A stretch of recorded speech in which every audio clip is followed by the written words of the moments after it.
"20 years after his death, Gary Webb's truth is still dangerous. Systematic media lies destroyed the career of an honest journalist who committed the heinous crime of telling the truth. This article is reproduced from Sheer Post with thanks.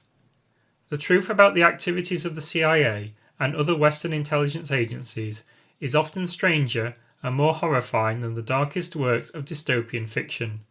Despite the wealth of irrefutable evidence of covert experimentation on human subjects throughout the modern era, corporate media and politicians still stick to the line that this is all just the wild imaginings of the dissatisfied and uneducated. 20 years ago, on 10th December 2004, former San Jose Mercury News investigative reporter Gary Webb died by apparent suicide, following a stretch of depression. The subject of the 2014 film Kill the Messenger, Webb had left the newspaper in 1997 after his career was systematically destroyed because he had done what journalists are supposed to do, speak truth to power.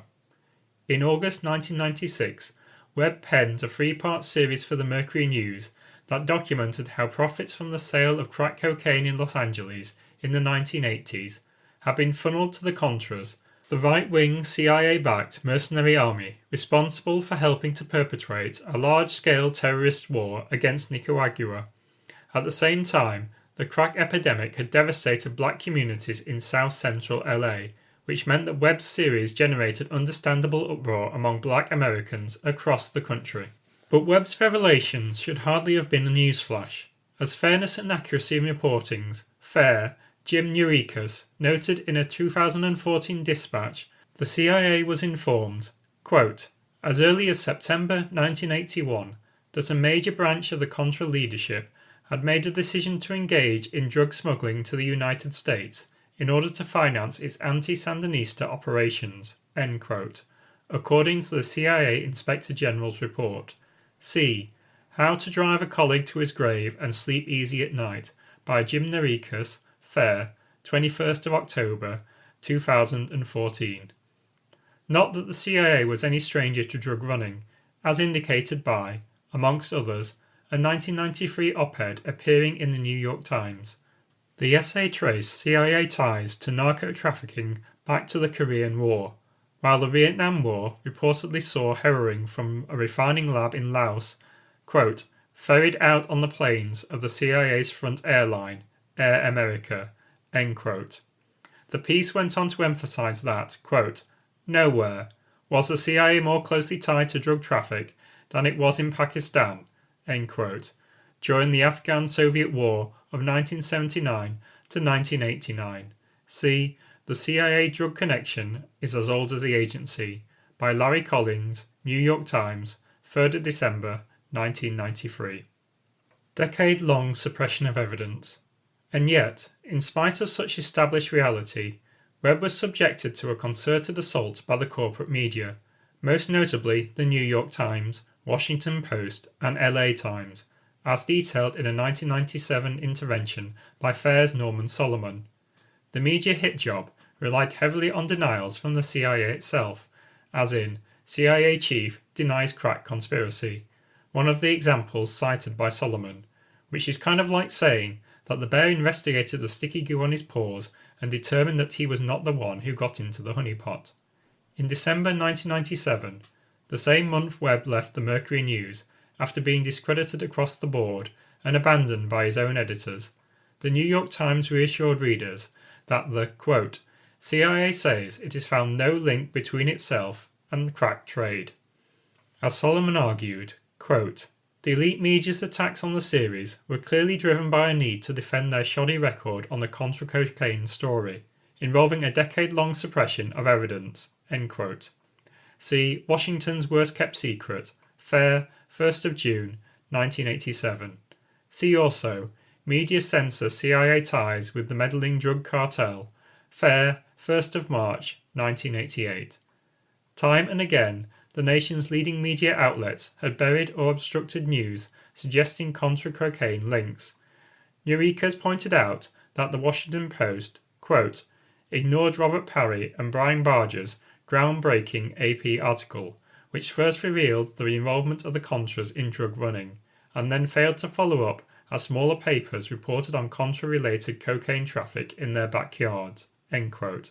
As a senior Time magazine editor acknowledged to a staff writer whose 1987 story on Contra-related cocaine traffic was ultimately scrapped, quote, Time is institutionally behind the Contras. If this story were about the Sandinistas and drugs, you'd have no trouble getting it into the magazine, end quote. Hospitable to the most bizarre rumours. In addition to attacking Webb, many media commentators took care to suggest that the reason Black Americans were so up in arms over the Mercury News series was that they were simply prone to conspiracy theories and paranoia. In October 1996, for instance, Washington Post columnist Richard Cohen declared pompously that, quote, a piece of Black America remains hospitable to the most bizarre rumours and myths, the one about the CIA and crack being just one, end quote.